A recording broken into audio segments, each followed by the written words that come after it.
Salve, camaradas! O tema do vídeo de hoje é as mentiras de Tiago Braga sobre a Revolução Russa.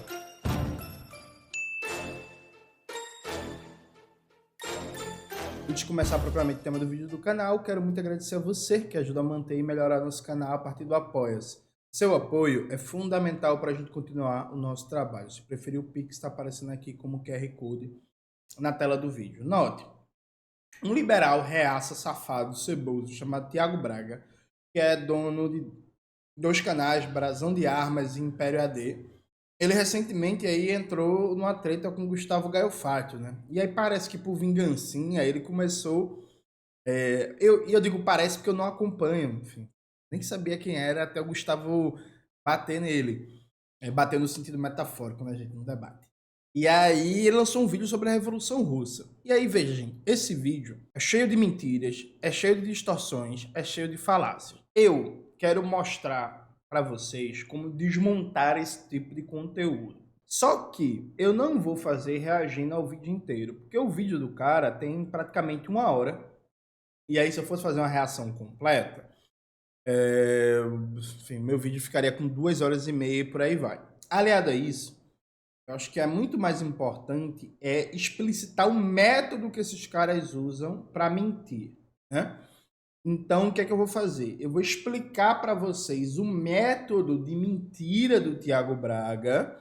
Em seguida, eu vou mostrar isso concretamente, analisando o momento do vídeo em que o Tiago Braga fala sobre a guerra civil na Rússia. Perfeito? Então, vamos lá.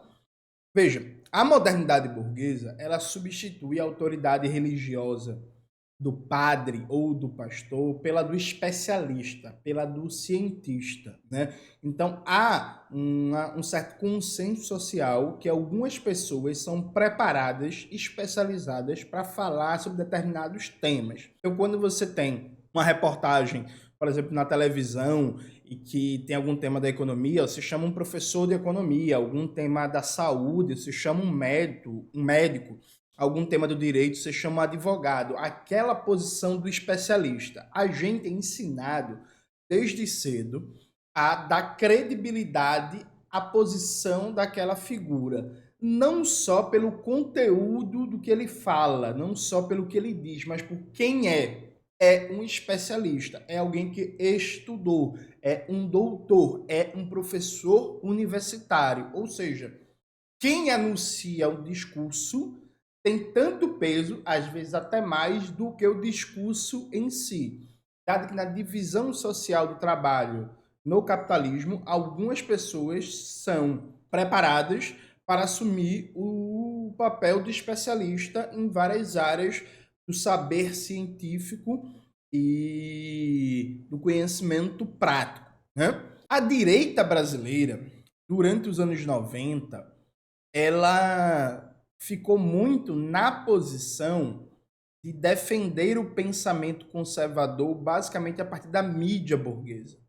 Pensamento conservador desde um ponto de vista político, sociológico, filosófico e tal. Na economia, por exemplo, você sempre teve, né, uma predominância muito grande de pensadores, de professores universitários, de economistas liberais. Mas, de maneira geral, um debate sobre, por exemplo, segurança pública, no debate antropológico, no debate da ciência política e tal, embora você tenha, por exemplo, uma força muito grande do pensamento liberal ou de correntes teóricas conservadoras, a burguesia ela basicamente usava a mídia burguesa. Então, quando ela queria dizer que a ditadura militar matou pouco, quando ela queria dizer que a ditadura militar foi tranquila, que foi a dita branda, isso era dito na Folha de São Paulo. Quando se queria dizer que a escravidão no Brasil foi tranquila e que não teve problema e que não tem racismo no Brasil, isso era dito na revista Veja e por aí vai. Claro, sempre teve nas universidades públicas e privadas gente que defendesse esse tipo de aberração.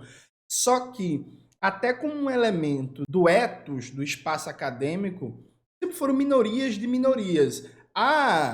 O discurso conservador dos últimos anos começou a dizer que a universidade brasileira é marxista, é esquerdista. Ela nunca foi marxista nem esquerdista. Só que existia um certo pudor a dizer certos tipos de merda, sabe? Existia um certo pudor na hora de olhar assim e falar certas barbaridades que podiam ser ditas e escritas com tranquilidade no Estadão, na Folha de São Paulo, na Veja, na Isto É, na Época, na Exame, nos programas da Rede Globo e por aí vai. Com o primeiro governo Lula, a burguesia muda de estratégia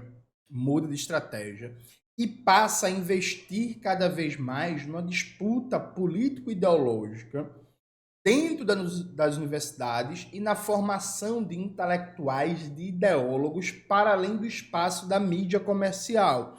Então, o Instituto Milênio, Fundação Roberto Marinho, Instituto Liberal, Instituto Mises passam a fazer algo, por exemplo, que a direita brasileira não fazia de maneira sistemática: publicar livros. Publicar muitos livros, falando um conjunto de merdas e promover palestras, cursos, inclusive vários deles registrarem cursos de especialização no MEC, começa a dar cursos de especialização. Isso foi uma febre. Organizações de direita se colocarem como papel educacional e começar a oferecer curso de extensão, curso de especialização sobre escola austríaca, sobre conservadorismo, sobre o pensamento de figuras como Edmund Burke, Ludwig von Mises, Frederick von Hayek, por aí vai.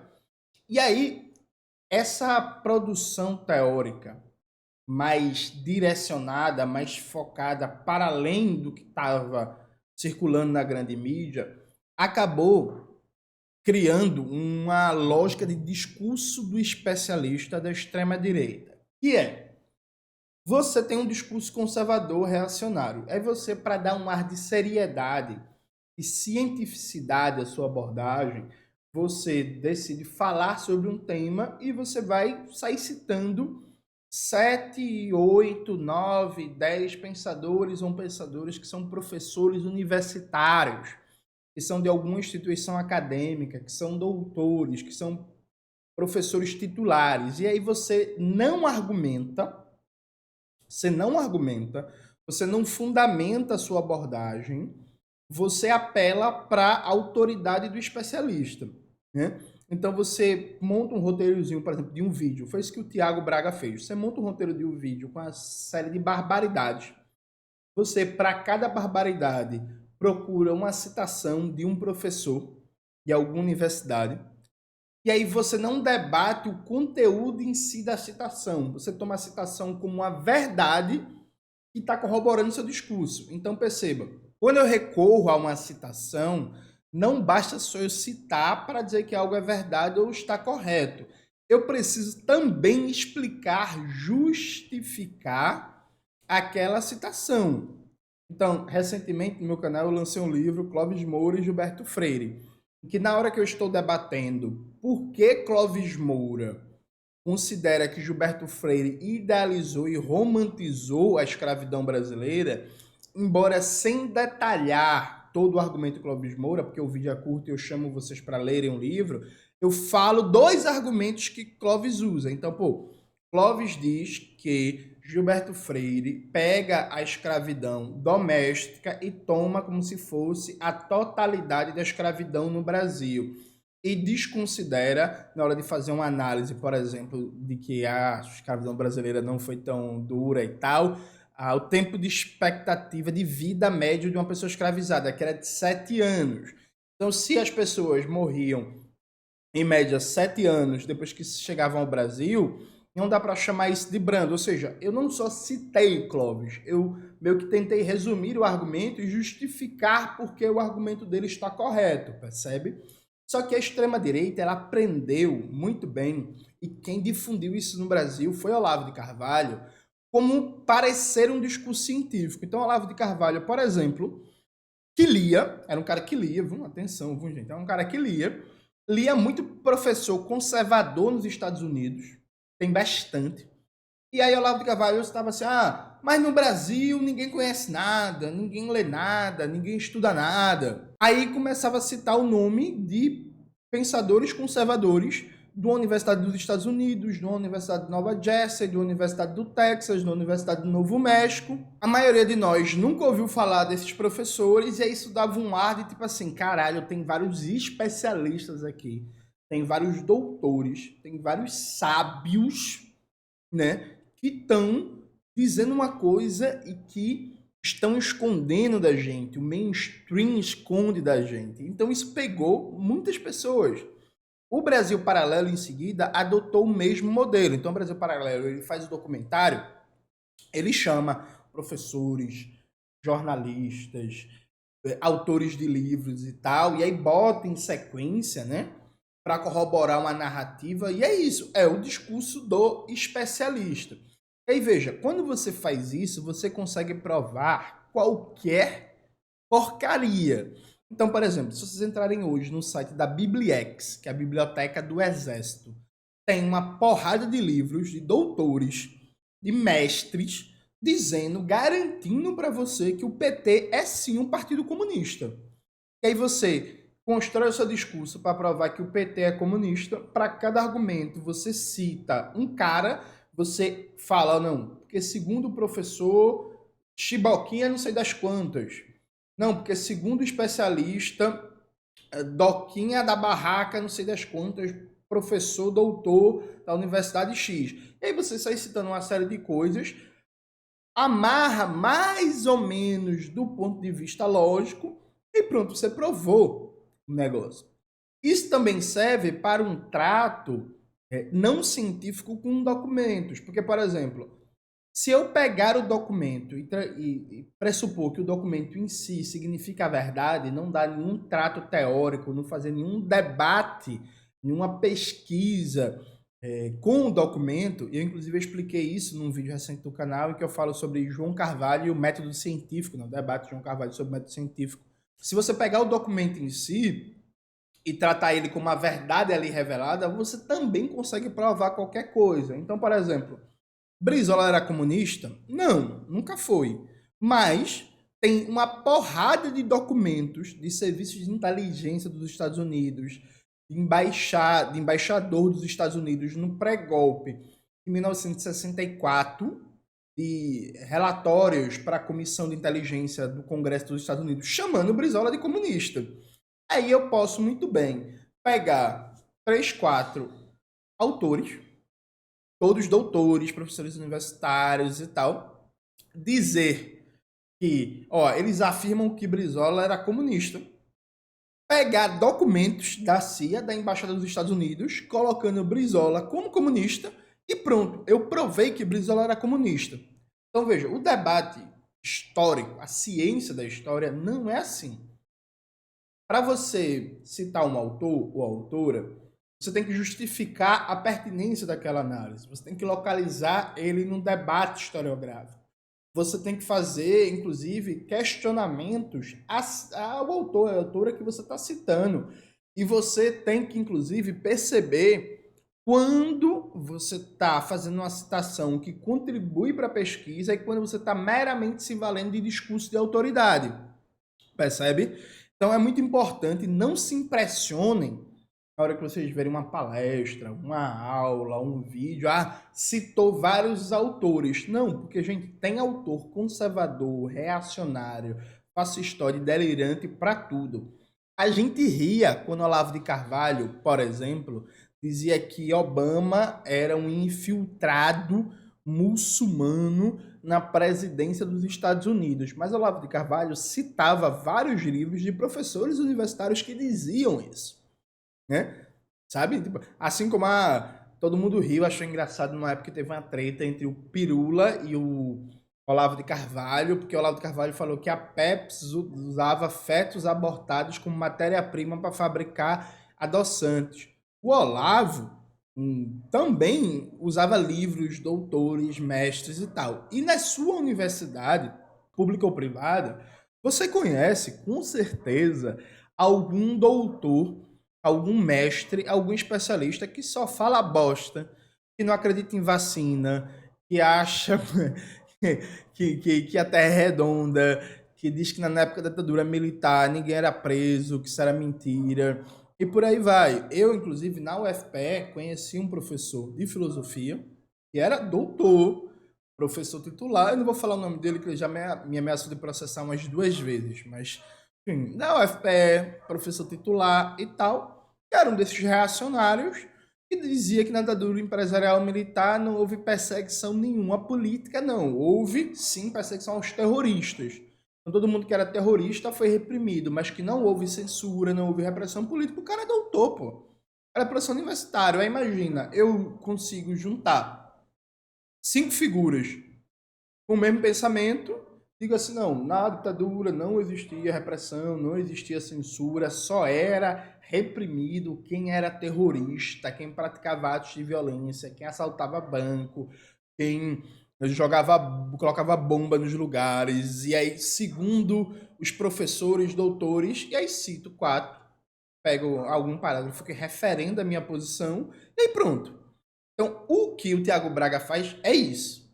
Ele pega a forma do discurso do especialista, fala um bocado de merda, que inclusive para quem entende minimamente o tema, não tem nem sequer coerência lógica,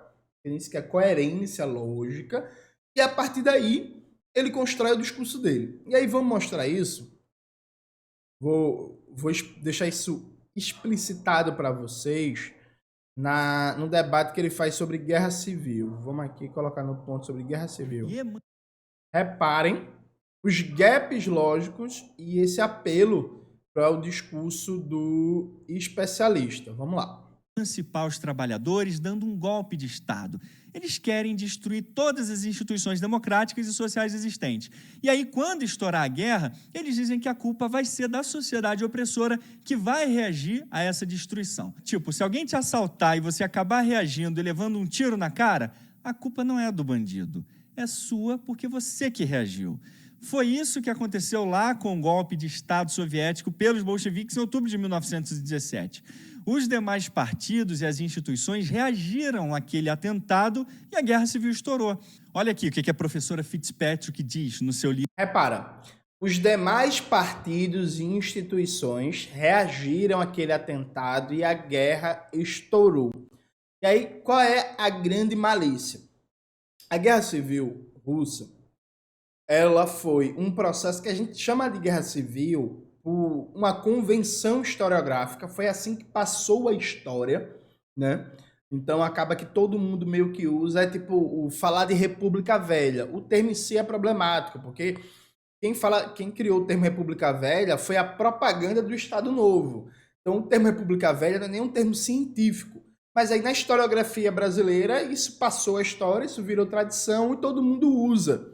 República Velha. Alguns pensadores e pensadoras, inclusive, fizeram um movimento de crítica maior a isso e buscam chamar de República Oligárquica, né? O período que vai da proclamação da República ali no Brasil até 1930. Mas é isso, passou a história.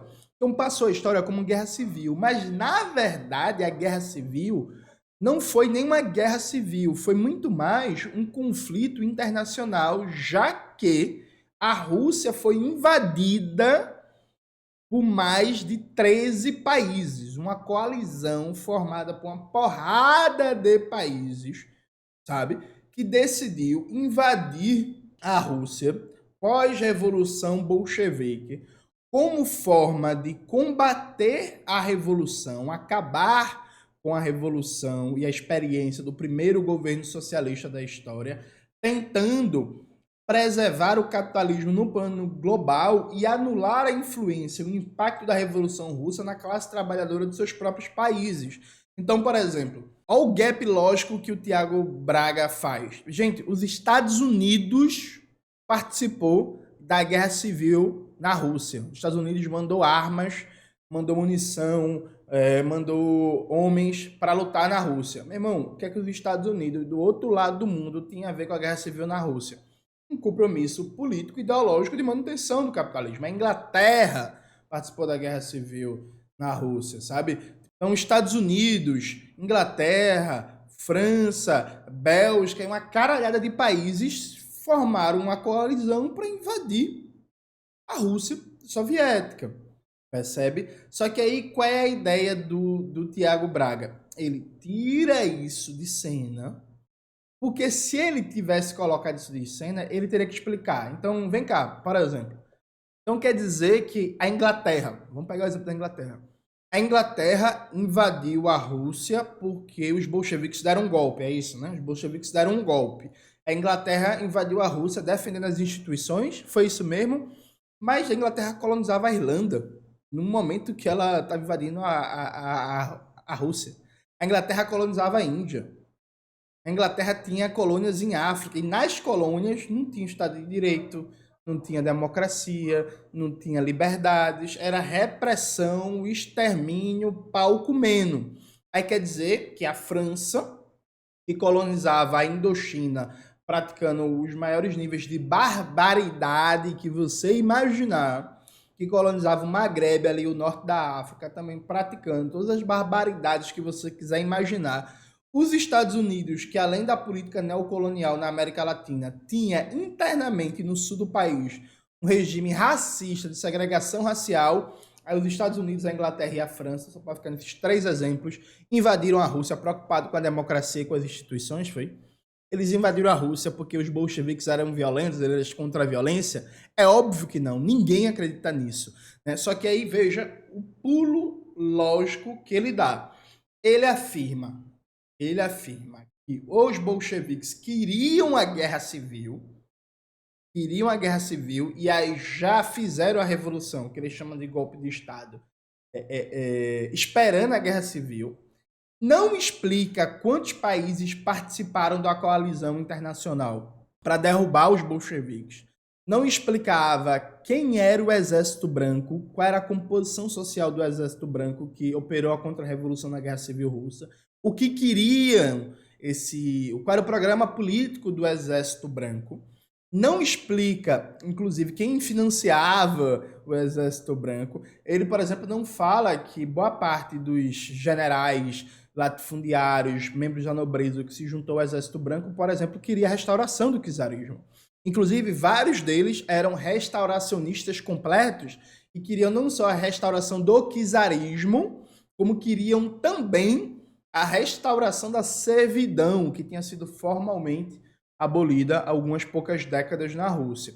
Então você tira tudo isso de cena, você cria uma narrativa, os bolcheviques queriam a guerra civil, não explica nada, fica várias lacunas lógicas, uma porrada de lacunas lógicas, não diz nada sobre nada, aí em seguida você abre o livro, pega uma citação que encaixa perfeitamente no seu discurso, aí você lê a citação. Livro Revolução Russa, na página 108, sobre isso. Quando se considera a conexão entre a guerra civil e o regime autoritário, deve-se lembrar que havia uma relação de mão dupla entre os bolcheviques e o ambiente político de 1918 e 1920. A guerra civil não foi uma catástrofe natural imprevisível, pela qual os bolcheviques não tiveram responsabilidade alguma. Pelo contrário, os bolcheviques se envolveram em confronto armado e violência entre fevereiro e outubro de 1917. E como os líderes bolcheviques sabiam muito bem antes do acontecimento, seu golpe de outubro foi visto por muitos como uma franca incitação à guerra civil. A guerra civil com certeza deu ao novo regime um batismo de fogo e influenciou o seu desenvolvimento futuro. Entretanto, foi o tipo de batismo que os bolcheviques se arriscaram a ter e que talvez tenham mesmo buscado. E o professor Robert Galeito ele confirma exatamente esse desejo comunista pela guerra civil no seu livro Lenin, Hitler e Stalin. Na página 85 ele diz o seguinte: Lenin e Karl Marx, antes dele, disse que a classe dominante jamais cederia sem lutar. Não apenas a perspectiva de semelhante turbulência não preocupava Lenin, como ele via a guerra civil, com todo o horror que acarretaria, como um sinal de que os revolucionários estavam no caminho certo. Ele frequentemente dissera que um conflito de classes era a extensão lógica e inevitável da guerra de classes e, portanto, uma fase vital na revolução. Lenin ficou profundamente irritado quando outros bolcheviques não perceberam ou concordaram que o comunismo só poderia ser concretizado com o pagamento de um alto preço em vidas humanas. O professor Donald Reliff, no seu artigo Linguagens do... Aí veja, gente, a lógica que eu mostrei para vocês, veja. Ele faz uma afirmação, não debate o ponto, não sustenta e passa a fazer citações que abrem vários outros pontos. Por exemplo, se você pegar o livro Democracia e Luta de Classes, publicado pela Boitempo, com escritos do Lenin, vocês vão ver o Lenin falando, vocês vão achar vários trechos do Lenin falando que a revolução vai terminar em guerra civil, que a luta de classes necessariamente assume uma forma de guerra civil e tal. Aí alguém desonesto pode pegar e dizer assim, não, pô, Lenin queria guerra civil. Olha aqui a prova aqui, ó. Lenin queria guerra civil. Aqui, ó. Lenin dizendo aqui, ó, que a revolução estava em guerra civil. Então, quando Lenin foi lá fazer a revolução, Lenin sabia que ia dar guerra civil. É isso que ele queria. Só que aí é muito fácil você pegar trechos desconexos e juntar qualquer coisa. Quando, na verdade, o argumento de Lenin parte de uma teoria do poder político, uma teoria do Estado, uma teoria do capitalismo, que pressupõe que a burguesia não iria entregar o poder sem lutar, né?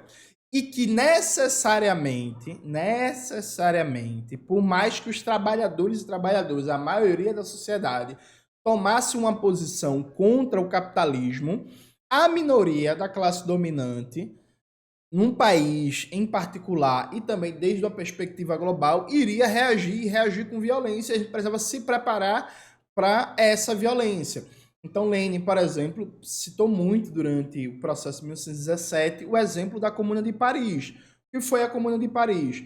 Foi uma tentativa de tomada do poder político pelos trabalhadores e trabalhadoras em Paris, no contexto da Guerra Franco-Prussiana, que foi esmagado violentamente com mais de 10 mil pessoas assassinadas.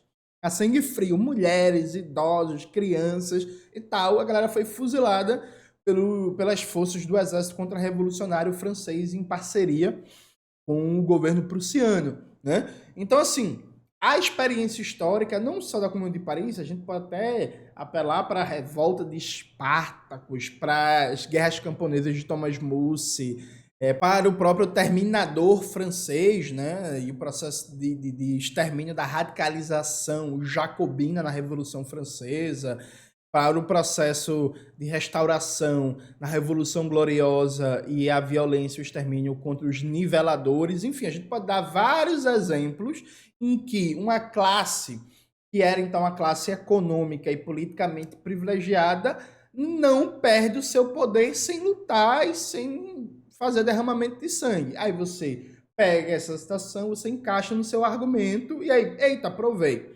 Aliado a isso, repare, o Tiago, ele lê um trecho em que ele fala assim, porque Lenin e os bolcheviques estiveram envolvidos em violência de fevereiro a outubro, né, da Revolução de Fevereiro até a Revolução de Outubro. Não, é verdade, eles estiveram envolvidos em violência. Por exemplo, em agosto de 1917, teve um golpe restauracionista, monarquista, czarista, promovido pelo general Kornilov, e durante esse golpe, os bolcheviques foram a principal força de resistência ao golpe para impedir a restauração da monarquia czarista. Então, durante todo o vídeo, para quem viu inteiro, se você não viu, não recomendo, mas durante todo o vídeo, o Tiago Braga desenvolve um raciocínio clássico da historiografia revisionista, já a gente vai falar sobre isso, que é a Revolução de Fevereiro foi uma revolução liberal, o que é mentira, ia criar uma república democrática estável. Aí os bolcheviques deram um golpe de Estado em outubro de 17. Isso impediu o desenvolvimento da democracia liberal. Só que para sustentar essa narrativa, é importante ocultar da narrativa histórica que tanto durante o ano vermelho de fevereiro até outubro de 17, como durante 1918, 1919, 1920 e até 1921, os bolcheviques foram a linha de frente contra as forças contra-revolucionárias restauracionistas, que não só queriam acabar com a primeira experiência de governo socialista da história, como queriam restaurar o czarismo e muitos deles restaurar a servidão. Então, o Tiago ele precisa tirar isso da sala, ele precisa tirar isso de cena. E aí, para tirar isso de cena, ele seleciona ali a citação que sustenta o ponto dele e dá informação. Veja o caráter da informação. Os bolcheviques se envolveram em violência entre fevereiro e outubro. Aí eu te pergunto, tu sabe que violência é essa? Como é que foi essa violência? De que violência você está falando? Tá ligado? Não, isso é só uma forma de dizer assim, antes mesmo da Revolução de Outubro, os bolcheviques já eram violentos, já se envolveram em violência. Aí depois eles tomaram o poder, se envolveram em mais violência ainda na Guerra Civil, porque eles já eram violentos. Ou seja, é um argumento falso, circulacionista, que não te explica nada, para conduzir você a uma conclusão. Os bolcheviques sempre foram violentos. Do poder concorda com isso e, inclusive, mostra como as ações bolcheviques deixavam claro sua aposta pela terrível guerra civil. Assim, aqueles mais conscientes das vulnerabilidades do partido viam o apego ao poder em prol de um alvo maior, sem se preocupar com o custo, como uma forma mais atraente ao mandato popular, o que necessitaria uma reinterpretação drástica. Ao fazer outro argumento de que o partido não confiava na autonomia daqueles mesmos grupos sociais em cujo nome afirmava governar, minha discussão sobre as linguagens do bolchevismo me obriga a ser menos otimista sobre a viabilidade dos caminhos alternativos que o partido poderia ter tomado depois da Guerra Civil. E o professor também mostra como controlar a imprensa foi importante para a vitória bolchevique. Aqui na página 348 ele diz que o controle bolchevique da imprensa pode ter contribuído para a sobrevivência do partido durante a Guerra Civil. É por isso que quando comunistas tomam o poder, uma das primeiras coisas que eles... Veja, que outro exemplo fantástico de anacronismo. Você já ouviu na escola, na mídia, em conversas e por aí vai, que ditadura significa controle da mídia, repressão e por aí vai. Isso é algo meio que consolidado no seu senso comum. Aí o sujeito diz assim, ele está fazendo um argumento que os bolcheviques deram um golpe de Estado, que os bolcheviques eram autoritários, que os bolcheviques eram violentos, que os bolcheviques montaram uma ditadura. Aí quando ele diz isso, e ele fala de controle da imprensa, isso meio que casa automaticamente na sua mente, né? Porque você pensa assim, ditadura, né? Censura, controle da imprensa deve ser verdade. O que é que ele exclui? Ele exclui tudo, ele exclui a história. Então, por exemplo, a gente está falando de 1917, né? O que era imprensa? Era basicamente jornal e rádio. A Rússia, semi-feudal, com 80% da sua população vivendo no campo, com a imensa maioria da sua população não tendo acesso à energia elétrica, vivendo inclusive como se fosse um camponês feudal no século XVI, boa parte da população russa não tinha acesso a rádio ou a telégrafo, né? E aí os jornais, muito frequentes nos centros urbanos como Petrogrado, eram basicamente jornais ilegais. Dois partidos, como o jornal do Partido Bolchevique, o Pravda, né? E revistas teóricas e tal. Então, veja, na Rússia czarista, basicamente, cada organização política, cada clube literário, cada organização de estudantes, sindicatos, tentava organizar seu jornal, mas o fazia de maneira ilegal. Tentando driblar a censura. Quando vem a Revolução de Fevereiro e cai o czarismo, acontece uma explosão de democracia. Antes tinha acontecido na Rússia.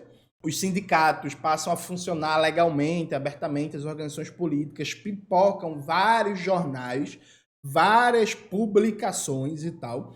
E no contexto da Guerra Civil, as potências imperialistas como a Inglaterra ajudam a montar linhas de transmissão de rádio para fazer propaganda na população de maneira geral pela contra-revolução, assim como ajudam a financiar jornais e tal, mas você está num contexto de guerra civil em que basicamente o que existia de imprensa era imprensa partidária, imprensa dos sindicatos, e aí, claro, a imprensa que era abertamente restauracionista, né, que defendia a contra-revolução, o retorno do regime czarista, que defendia inclusive a volta à servidão, sim, ela foi reprimida.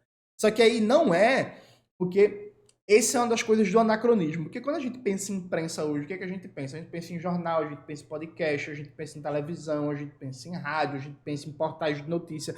parece você imaginar um negócio assim, mas na real, o que a gente está falando aqui é de um país destruído por 4 anos de guerra na Primeira Guerra Mundial, numa crise econômica gigantesca pelas consequências da guerra, né? E a Rússia já vinha em grandes dificuldades econômicas, que viveu uma explosão de liberdade, de expressão, de organização de jornais no contexto de fevereiro a 17, de fevereiro de 17 até outubro, e aí no contexto da Guerra Civil, há sim alguma repressão a jornais, uma repressão significativa a jornais contra-revolucionários ligados ao Exército Branco. No contexto de guerra, é a mesma coisa que eu falar, por exemplo, de que nos Estados Unidos, os abolicionistas eram autoritários. Os abolicionistas eram autoritários. Por quê? No contexto da Guerra Civil Americana, nas regiões que eram conquistadas pelos exércitos nortistas, os jornais, por exemplo, pró-confederados eram fechados. Né? Aí eu vou dizer o quê? Que os abolicionistas eram autoritários? Na verdade, isso é prova que quem defendia a liberdade de expressão era, na verdade, os confederados, que os confederados eram contra fechar os jornais pró-escravidão. Lógico que eles eram contra, tá ligado? Então você joga um argumento assim que se encaixa no senso comum. Ditadura, censura e tal. E aí você não debate, preste atenção, gente, a especificidade do que era imprensa. O que era imprensa antes da Revolução de fevereiro de 17? Qual era a política czarista? O que era qual é as condições de jornalismo num contexto de uma guerra civil? Foi só na Revolução Russa que se fechou muitos jornais de grupos rivais no contexto de guerra civil, ou isso é comum em toda a guerra civil, você fechar o seu jornal, o jornal do seu adversário, do seu inimigo militar? É comum na história? Percebe? Esse é um tipo de pergunta básica. E é claro que é comum na história, no contexto de guerra civil, você conquistar territórios do adversário, ou você conseguir atacar, por exemplo, bases de imprensa dele e você fechar o jornal. Não tem nada de particular dos bolcheviques, nada de fantástico e por aí vai. Mas aí tem que se criar a narrativa, entende? Então, veja, não há aqui um compromisso com análise científica, com debater a realidade histórica particular do momento, com debater as fontes. O discurso é criado para você, a ditadura, e aí ele coloca, né, um livro ali passando as páginas, aí em seguida já apela para uma figura que, por uma série de questões, tem muito apelo negativo, Stalin, né? Porque aí muita gente aprendeu a colocar Stalin no mesmo patamar que Hitler, aí fala de ditadura, fala de censura, já bota a foto de Stalin para dar o elemento psicológico do argumento, né? Caralho, é mesmo, né, velho? Caralho, Stalin, censura, doido, totalitarismo. E aí, veja, uma coisa é inegável. Vai até um elogio pro Tiago Braga aqui, viu? Vou até abrir a tela para elogiar ele. Ele é muito bom em criar uma narrativa mentirosa. Porque, inclusive, ele entendeu os elementos de forma de como construir o discurso do especialista. Então, ele fala uma merda absurda. Os bolcheviques queriam a guerra civil. Ponto. E aí, ele sai citando 3, 4 referências seguidas que, se você notar, tem muito mais juízo de valor do que qualquer análise sociológica, do que qualquer análise política. Ele cria um quadro em que aparece assim um livro, as páginas descendo, aí aparece o título do artigo, aí vários artigos assim do lado e capa. Ele cria um negócio que, tipo assim, você vai ficar impressionado, você vai pensar assim, caralho, esse bicho estudou, né? Meu irmão boy, ele leu muito livro, tá ligado? Tipo assim, entende? Quando você para realmente refletir sobre o argumento, você vai pensar em várias coisas, que é, por exemplo, falar que os bolcheviques, porque debatiam que a burguesia vai sempre reagir com violência a uma revolução e que da revolução pode se transformar na guerra civil, e aí por causa disso os bolcheviques queriam a guerra civil, os bolcheviques queriam a violência, eles gostavam da violência, eu posso usar esse argumento para tudo, gente. Eu posso usar, por exemplo, sabe o Vietnã?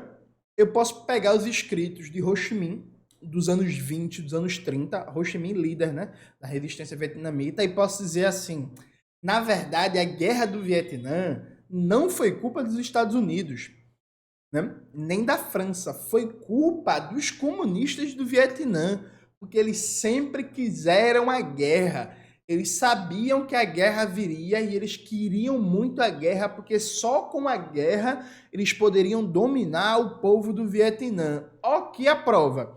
Aí eu vou conseguir achar várias citações do Ho Chi Minh falando que era impossível uma libertação do Vietnã do colonialismo francês e em seguida do imperialismo estadunidense sem um processo de guerra de libertação nacional e que necessariamente os métodos pacíficos para derrotar o colonialismo não seriam eficientes e a gente precisava de uma guerra de libertação nacional. Por exemplo, se você abrir o livro com escritos do Ho Chi Minh publicado pela Anita Garibaldi, coloca aí na tela, Maxwell, por favor, você vai achar vários trechos. Aí eu uso esse argumento safado, pego 4, 5 trechos do Ho Chi Minh falando da necessidade de uma guerra de libertação nacional, pego 2, 3 autores, cito, digo assim, está provado que, na verdade, a culpa da guerra do Vietnã é dos comunistas do Vietnã que queriam a guerra. Entendeu? De vidas humanas perdidas apenas na guerra civil causada por esse golpe dos bolcheviques pode ter chegado aos 13 milhões em apenas 5 anos. O professor Dmitry Volkognov diz que Lenin odiava todo o velho mundo e, portanto, uma vez que os bolcheviques estavam no poder, teve que ser varrido para a lata de lixo da história, como Trotsky colocou. Os leninistas procederam à destruição de classes e grupos inteiros da população e milhares de igrejas. Eles foram responsáveis pela perda de 13 milhões de vidas na Guerra Civil e de 2 milhões de cidadãos russos que abandonaram o país e, claro, pelo extermínio de toda a família real russa. O cérebro dos comunistas e principalmente de Lenin foram lavados por uma ideologia religiosa marxista a ponto deles perderem a noção da realidade. É por isso que o professor Roger Griffin, na sua obra Credo Terrorista, coloca esses comunistas sanguinários na mesma categoria de extremistas islâmicos. São todos fanáticos que matam e morrem por uma guerra santa. Jesus Cristo, mas o que é isso? Mas eles dizem que... Repare, gente, veja. A culpa da guerra é dos bolcheviques. Ele não falou até agora o que defendia o Exército Branco, qual era a composição social da liderança desse Exército Branco, como é que eles se financiavam, da participação das potências estrangeiras, nada disso está colocado. Eu vou dar só um exemplo para vocês de como você seleciona arbitrariamente uma narrativa histórica. Um dos argumentos para justificar a intervenção das potências imperialistas na Rússia no contexto da Guerra Civil era de que, na verdade, a Revolução Russa não era uma revolução socialista. Era uma conspiração judaica, né? Os judeus estavam por trás, era tudo um plano judeu e os verdadeiros seguidores de Cristo, os verdadeiros representantes da civilização branca ocidental precisavam intervir na Rússia para derrotar a conspiração judaica. Lembra muito o discurso de Hitler, né? Pois é, gente. Só que quem fazia esse discurso era, por exemplo, Winston Churchill, na Inglaterra, na época da Revolução Russa, da Guerra Civil.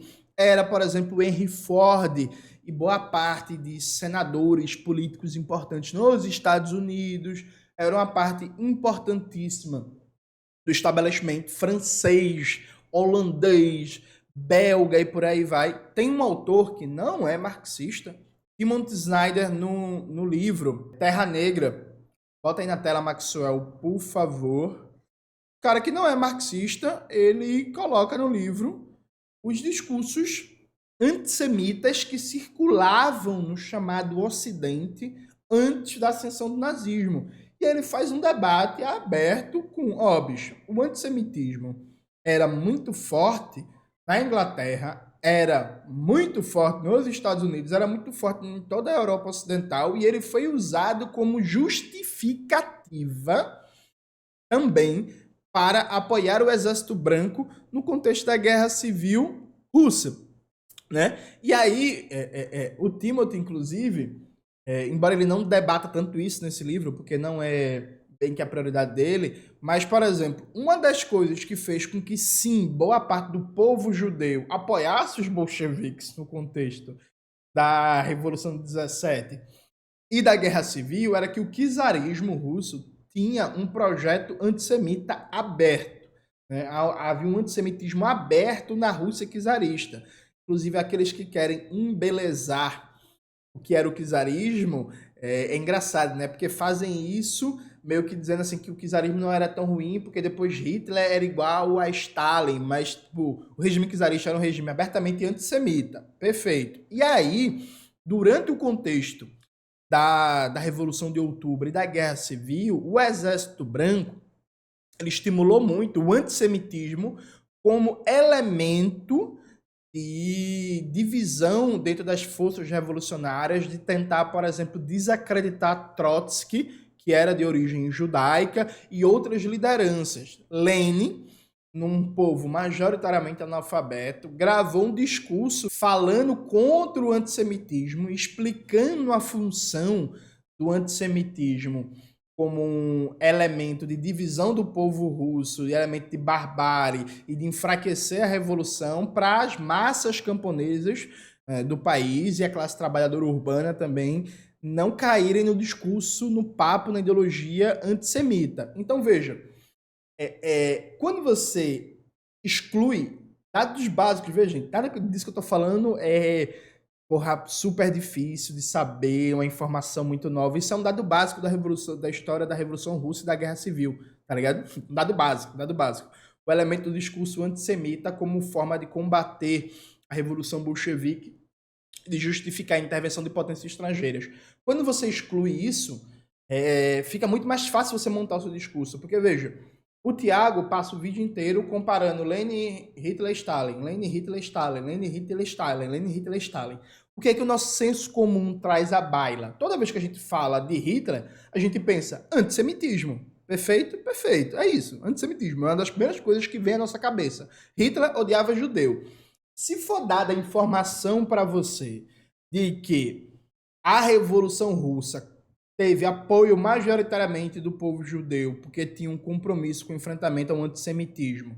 Se for dada a informação para você que o Exército Branco contra-revolucionário defendia um projeto antissemita, se for dada a informação para você que a intervenção das potências estrangeiras, particularmente na Inglaterra, estava fundamentada num discurso antissemita de que a Revolução Russa era, na verdade, uma conspiração judaica, né? Você vai pensar assim, epa, mas peraí.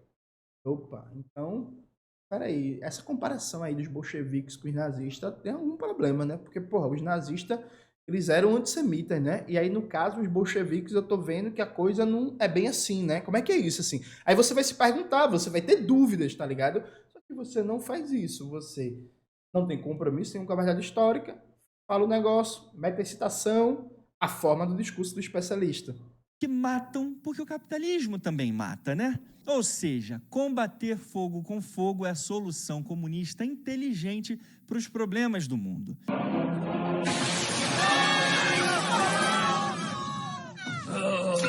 Tenho que esmagar o capitalismo!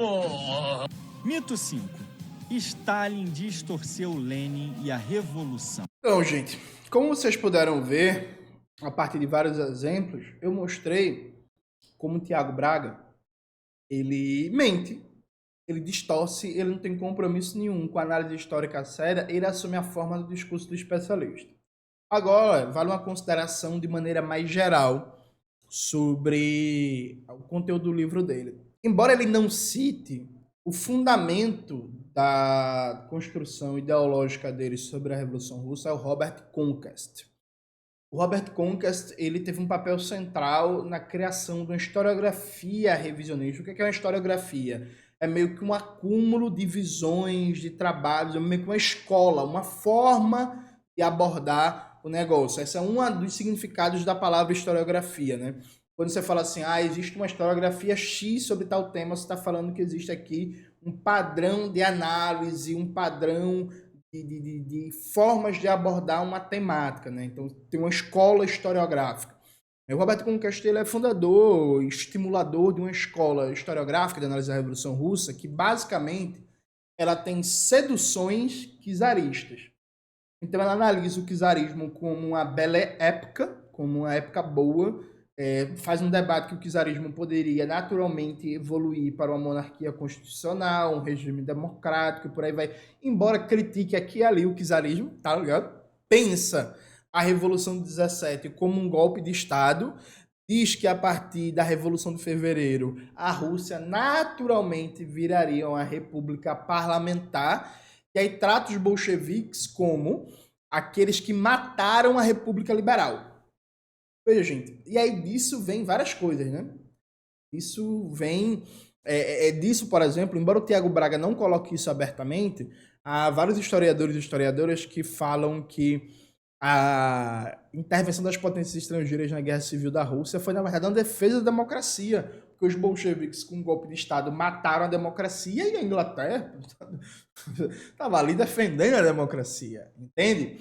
Então, veja, isso é muito forte, é muito consolidado, inclusive aqueles que falam abertamente que os nazistas deveriam ter vencido os bolcheviques. Eu debati isso rapidamente, porque não era o foco central, mas está ali no prefácio do livro Raça, Classe e Revolução, a luta pelo poder popular nos Estados Unidos, em que eu estou fazendo um debate ali sobre a ideologia restauracionista, né, pós-fim da União Soviética, que é do Muro de Berlim, como revisionismo histórico criou uma série de distorções e assumiu tal nível de conservadorismo que tem autores que falam abertamente que a Alemanha nazista deveria ter ganhado a guerra, porque o Hitler era menos totalitário que o Stalin. Isso é dito abertamente, viu, gente? Gente com doutorado, professor universitário, de instituição, inclusive prestigiada, e por aí vai, sabe? Tipo, está dito abertamente, assim como vocês vão se impressionar, viu? Vocês conseguem achar hoje gente que defende um racismo científico muito parecido com o do século XIX, em que, por exemplo, a partir de supostas pesquisas em neurociências e testes de QI, afirmam que, na verdade, a população negra dos Estados Unidos está muito envolvida com criminalidade por causa de uma capacidade mental e de QI menor, tá ligado? Vocês acham isso, por exemplo, nas pesquisas do Louis Vacan, ele faz muito um debate muito interessante sobre como o neoliberalismo traz num bojo um neoconservadorismo que reatualiza argumentos racistas e eugenistas. Isso aparece no livro Punir os Pobres, publicado pela editora Rivan, e As Prisões da Miséria, por exemplo. Então, assim, todo esse programa revisionista sobre a Revolução Russa não cai só sobre a Revolução Russa, cai também muito sobre a Revolução Chinesa e sobre a Revolução Francesa, no período jacobino, porque há aqui uma ligação, viu? Ocultam da história a Revolução Haitiana, basicamente não falam, demonizam a Revolução Francesa como um todo, mas particularmente no período jacobino, e miram as baterias contra a Revolução Russa e a Revolução Chinesa. Porque a Revolução Francesa, a Revolução Haitiana, a Revolução Russa e a Revolução Chinesa são, por motivos diferentes, elementos definidores da modernidade desde uma perspectiva crítica e contestatória, anticolonial e por aí vai, né? Então a Revolução Haitiana é excluída, escondida, tal, os jacobinos são demonizados, a Revolução Russa é demonizada, a Revolução Chinesa é demonizada. O Domênico Lossurdo, no livro, eu estou inclusive até olhando para ele, Guerra e Revolução, publicado pela Boitempo, ele faz uma genealogia dessa historiografia revisionista que tenta enquadrar a Revolução Russa como um golpe de Estado e dizer que a Rússia iria evoluir naturalmente para a democracia liberal e que os bolcheviques impediram e tal. E faz todo um debate sobre essa lógica do comunismo como a coisa mais violenta da história, o comunismo matou mais que o nazismo e por aí vai. Eu sei que eu não quero que vocês leiam um livro do Lossurdo para refutar um vídeo bosta do Tiago Braga. É importante, se você for estudante de ciências humanas, mas não só, professor, professora, mas não só, você conheceu todo esse discurso reacionário, conservador, inclusive em muitos aspectos racista, viu, gente? Porque vários dos autores e autoras que trabalham nessa historiografia revisionista são autores e autoras que falam abertamente que a colonização europeia em África e em Ásia foi boa e reivindicam, inclusive, a volta de uma glória colonial que as pessoas, que os governos intelectuais, por exemplo, o povo britânico, deve se orgulhar do seu passado colonial. Como é o caso, por exemplo, do Niall Ferguson, coloca uma foto dele na tela, Maxwell, que defende abertamente o legado colonial do Império Britânico. Ele é um dos que fazem parte dessa historiografia revisionista sobre a Revolução Russa. Então, leia um livro do Domênico Lossurdo para entender a ligação entre neorracismo, neoliberalismo e novo conservadorismo nesse debate todo reacionário e burro sobre Revolução Russa. Eu também vou colocar aqui na descrição da tela, na descrição do vídeo, melhor dizendo, na descrição da tela, vários vídeos que fazem um debate sério, responsável, profissional sobre a Revolução Russa, né? E vou colocar só livros clássicos, do Eduardo Carr. Quando vocês forem pesquisar quem é Eduardo Carr, por exemplo, no Google, vocês vão ver que é um dos maiores estudiosos da história sobre a Revolução Russa. O clássico livro do John Reedes, que é considerado uma das maiores reportagens da história do jornalismo político, enfim, só livros clássicos, livros importantes. Vou colocar também um livro do Hobsbawm para fazer um debate se foi golpe ou não. Vou selecionar tudo isso, vou colocar na descrição. E se você tiver interesse em estudar com alguma profundidade a Revolução Russa, vai estar as dicas bibliográficas, né? Mas, gente, muito cuidado, viu, com o discurso do especialista. Porque se tem alguém só xingando, falando merda, falando errado, dizendo, tá redondo, não sei o quê, você, pô, nada a ver, pô, ruim, tal. Mas aí alguém coloca uma coisa mais arrumadinha, mais formal, cita autor e autora, mete, não, livro tal, livro X, livro Y, você pode pensar assim, caralho, parece sério, né? Mas preste muita atenção. Sempre procure questionar se a figura está praticando um mero discurso de autoridade, então usando a forma do discurso de autoridade, usando a forma do discurso do especialista para mentir, e nunca acredite em si no discurso de autoridade, sempre questione a qualidade do argumento, a coerência e a sua precisão científica. É isso, galera. Espero que vocês tenham gostado do vídeo de hoje do canal. Não se esqueça de se inscrever no canal, ativar o sininho, curtir esse vídeo, compartilhar e tudo isso que vocês já sabem. Um beijo e até a próxima.